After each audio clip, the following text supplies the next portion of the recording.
structural overview on the book of 1 Corinthians. Now, the first comment is what is Corinthians? And it's the letter of Paul to the people of Corinth. Corinth is in Greece. It was a very important city in Greece in the first century. It has a large and interesting history of showing up and being destroyed and being rebuilt and being destroyed, and actually being lost for more than a millennia and then being re-excavated. But it was a key port in the greater area of this space. The greater area, you would have both sides of a very small region, of which now there's a canal that goes between it. But it would have been an obvious place for trade to go through that region. And so very important kind of city, and actually had a lot of trade and a lot of crossover in that city in the Greco-Roman times. And so it becomes very important. This is also one of the earlier books that Paul wrote. In fact, it's a letter to the city of Corinth. Paul founded, at least from what we know in the book of Acts, founded this community. This would have been just a bit after the Jerusalem Council in Acts 15, as we know, at least from everything we've been told, because after all, this follows a little bit after in Acts in this discussion. And so it's really rather interesting when we look at this book. It likely was written by Paul in Ephesus, probably a year or two after he had spent about 18 months with the Corinthian community, founding it, and then moving on and then being in Ephesus. And the letter often seems to address that there's some concerns here with what is a beloved community that he spent so much time building and strengthening all the way through.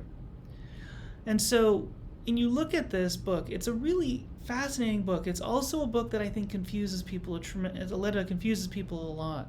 It's 16 chapters. It's quite a long discussion. I think it's also very confusing because it's one of those books that people pull lots and lots of verses out of context. They'll pull like a verse here or a verse here, and people are so used to hearing all the verses pulled out of it in different places. Some in positive sense, some being attacked in an attacking way, that it's hard to figure out. And I'll have to be honest, it took me a while to really get clear on what's going on. But I think what is very useful is to think about the book of Corinthians really from its very basic sense of talking about unity in the community, unity in the greater beloved community. What does that mean, and how do we think about this? And I think that starts from looking at the thesis statement that follows right after the greeting and praise, that basically says, I appeal to you, brothers, in the name of our Lord Jesus Christ, that all of you agree with one another in what you say, and that there may be no schisms among you, but that you may be perfectly united in mind and thought. Now, there's a lot to unpack on that verse, particularly if you get deeper into the Greek conversation there. But it is very much about a unified community, not necessarily everybody being identical or thinking the same, but they're being united in community. The classic work on this, if you wish to dig deeper into this, is The Rhetoric of Reconciliation by Margaret Mitchell in 1991. This book was actually her PhD dissertation, and really amazing kind of conversation all the way through this. And I would certainly recommend it for anyone who wants to do a deep dive. And I will tell you it will be a deep dive. But it is a really phenomenal discussion. But what you see here is this interesting sort of space, this whole conversation for nearly 3 chapters of talking about the need for the unity in the community, of various different descriptions in various areas.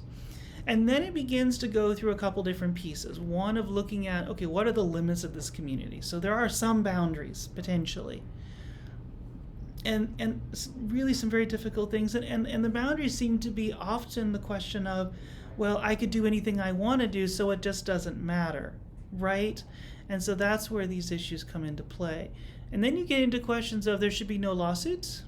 There should be, then you have conversations about sexual immorality, marriage, food sacrifice to idols, discussions of head covering and communion. So this is getting more deeper in community of like, well, how should we operate and how important are these things?